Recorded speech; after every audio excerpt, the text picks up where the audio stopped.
Hi, welcome to the What Drives You podcast. I'm Keith Stelzer, our Vice President of Safety and Recruiting here at Paper Transport. And with me we have... Hi, I'm Sandy Pulvati. I'm the CIO for Paper Transport. Wes Kornowski. I work with the operations team at Paper Transport. All right, well, let's get started. So, kind of a fun topic to get us moving. We're coming close to the end of the year. So, I want to ask you two, what is one thing you were able to scratch off your bucket list this year? Ever since I was a kid, I always was fascinated about solving a Rubik's Cube. I never got a chance to spend enough time to learn it. I knew that it wasn't as complicated as it looks, but I never really spent the time. Earlier this year, my son challenged me to learn and solve a Rubik's Cube, and I was able to put some time towards it, and now I can solve it in under 2 minutes. That's a big accomplishment, and I'm super proud of it. That's awesome. Now, in comparison to your son, how fast can he do the Rubik's Cube? He can solve it in 11 seconds. Okay. It's All right. nowhere comparable All to right. what he can do. Okay. And the world's record is little over 3 seconds. A little over 3 seconds. Awesome. Awesome. Well, thanks for sharing, Sandy. Sure. How about you, Wes? I think probably the biggest thing that we're able to scratch off this year is that all 3 of my kids are in some form of school. 2 of them full-time, and my daughter is in 3K, which is 3 days a week. And that's really nice, having them out of the house. And it's kind of a new situation for me and my wife, not having to watch the kids all day. Yeah, that's fantastic. I know where you come from there. So, awesome. Well, I want to jump in and we're going to talk a little bit about some innovation and improvement that's kind of going on in the industry, and want to get both your opinions on this. But first question is, how are companies integrating ChatGPT into their organizations, Sandeep? There's earlier this year, there's a lot of buzz around ChatGPT. It is fantastic. You can ask pretty much any question to ChatGPT, and it would give an awesome answer that you can pretty much use. Yeah. And that now the big question comes, how do you bring that into your work environment? Obviously, ChatGPT is open. That means anything that you ask can be used for future training. That will not really work well in a work environment. What companies are trying to do is creating their own version of GPT. For example, at Paper Transport, in a couple of years, I foresee us having Paper GPT, where it's customized for paper transport, and we would train with all the data about our trucks, with data from our ERP and our customers, Right. and we can ask specific targeted questions for running better operations. That makes a lot of sense. And I know, again, we're just on the surface of this topic, and I know our marketing team has used this tool. I mean, it's a great tool when you're talking about creating a script or something creative or something to post out externally. So it makes a lot of sense, though. I understand that on the inside that would be a really helpful tool, I think, especially for newer employees too, to be able to obtain information and gather. Right, absolutely. Yeah. Along with the innovation, it is also important to balance the security side of things. Okay. And so that is why we need to do this in a private environment and be super careful about what data we are feeding to the model.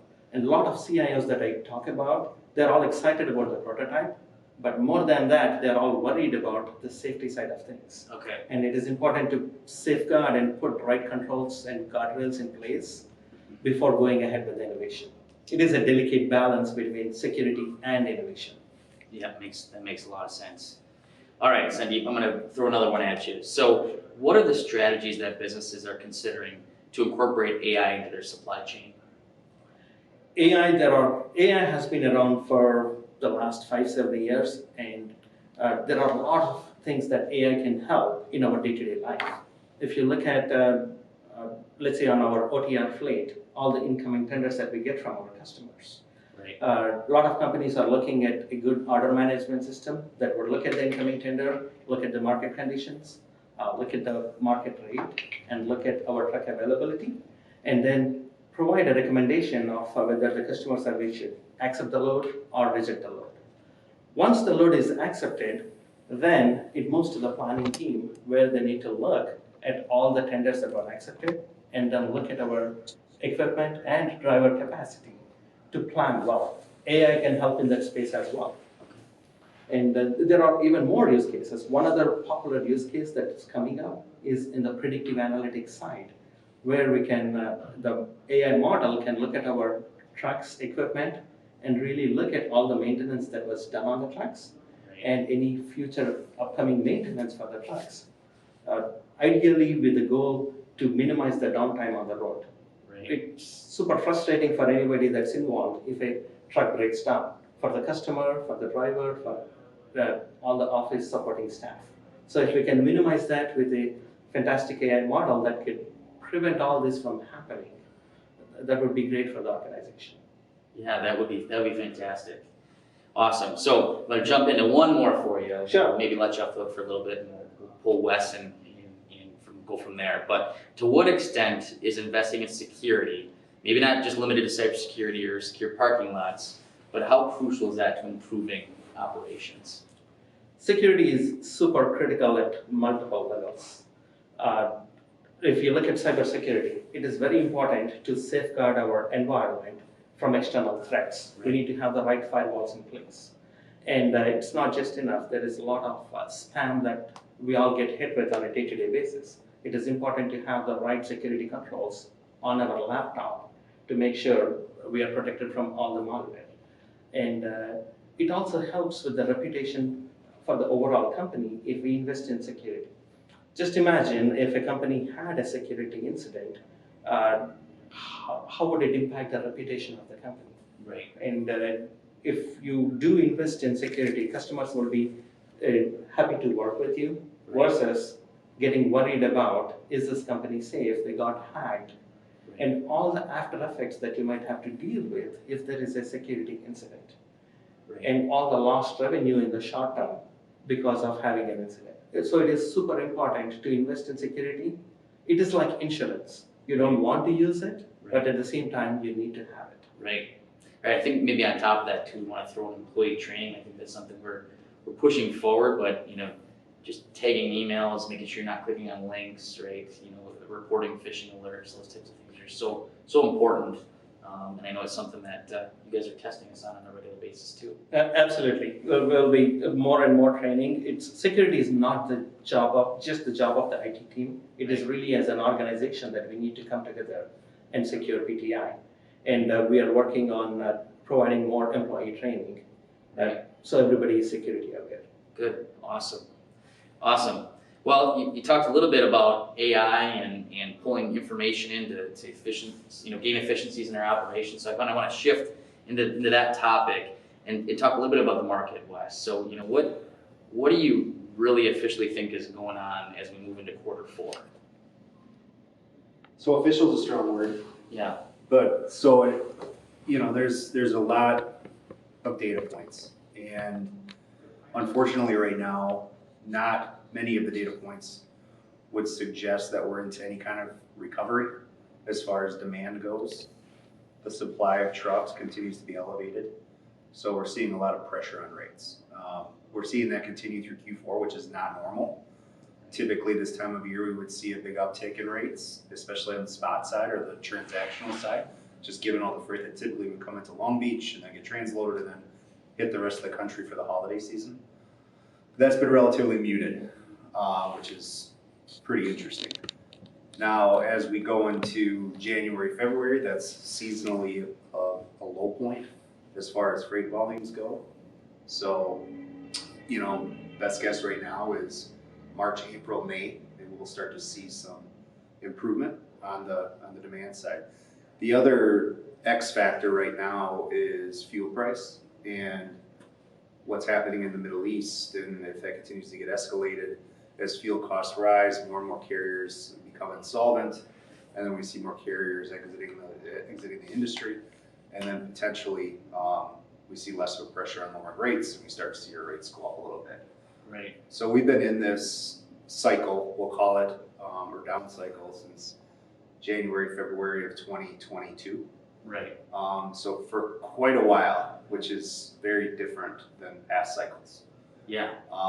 So guessing when we're going to come out of it is very difficult to do. All we can do is look at typical seasonal patterns and what DAT is telling us, what our economists are telling us, and with any luck, it's the back half of 24 that we think that we're going to start to see some rate relief.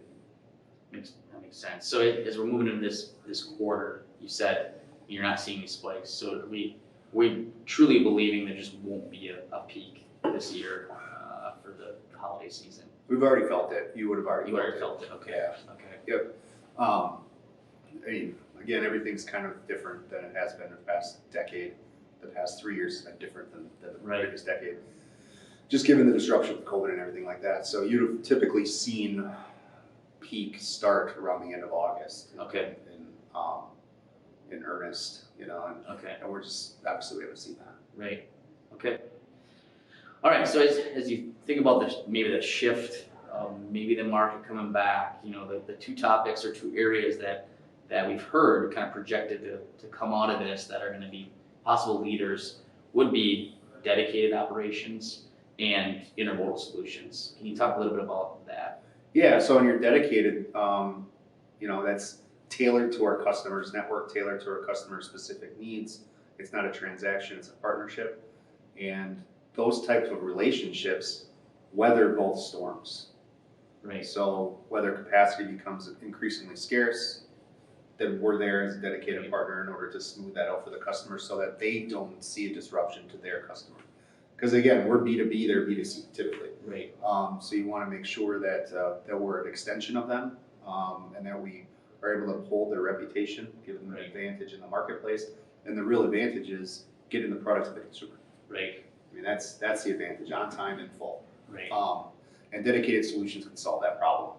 Whereas you can get into markets like we saw in 21 and 22, where customers had a hard time getting their product to market. Right. Sales would have been more robust had they been able to. Right. Our dedicated customers didn't face that same reality because they Right. had consistent capacity. On the intermodal side, there's a couple things that play with intermodal. You know, one is it certainly is more sustainable than truck transport, just because so much more tonnage can be hauled on a train, one length of haul versus, you know, numerous trucks. Right. Now, as truck price, prices to move goods on a truck increase, the value proposition for intermodal becomes even more because of the sustainability and the lower cost. Right. And there's a number of, you know, and the rails will say this, on the east especially, that there are a number of lanes that do provide truck-like transit times. Right. And they are underexploited, so the rails believe that there is certainly a lot more market to be able to grab. Right. Right. Because on the truck side, it's a time game, right? Yep. You know, efficiency game. But that makes a lot of sense that you see those grabs here in the near future. Yep. So when you talked about the dedicated fleets, you know, it seems that even now, you know, because the market's kind of, you know, bounced along the bottom for so long, I think there are still customers that are really thinking about dedicated right now, you know, and why do you think that is? I mean, do they see something that is going to change, or are they just being smart and preparing themselves for the future? I think they're preparing themselves. The market inevitably will swing back. Right. It has to. The trucking market, we joke, it's kind of a perfect market of supply and demand. Right. So it will reach equilibrium again. You know, FreightWaves and some other publications have thrown out some numbers. 24, 25 is when we'll see balance again. Right. Who knows? But, you know, when that happens, capacity does get harder to source. Right. In addition, your dedicated solution really gives you the true cost to serve. You understand the truck, the trailer, you understand the cost of all the different components Right. of your supply chain.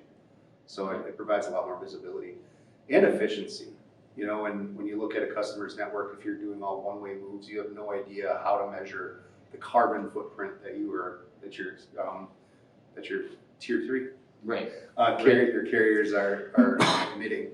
Whereas in a dedicated environment, you know exactly how many miles to get back to the facility, and you can Right. see it all. And we're seeing a big spike in interest in RNG, Right. and that lends itself to dedicated. Yep, that makes a lot of sense.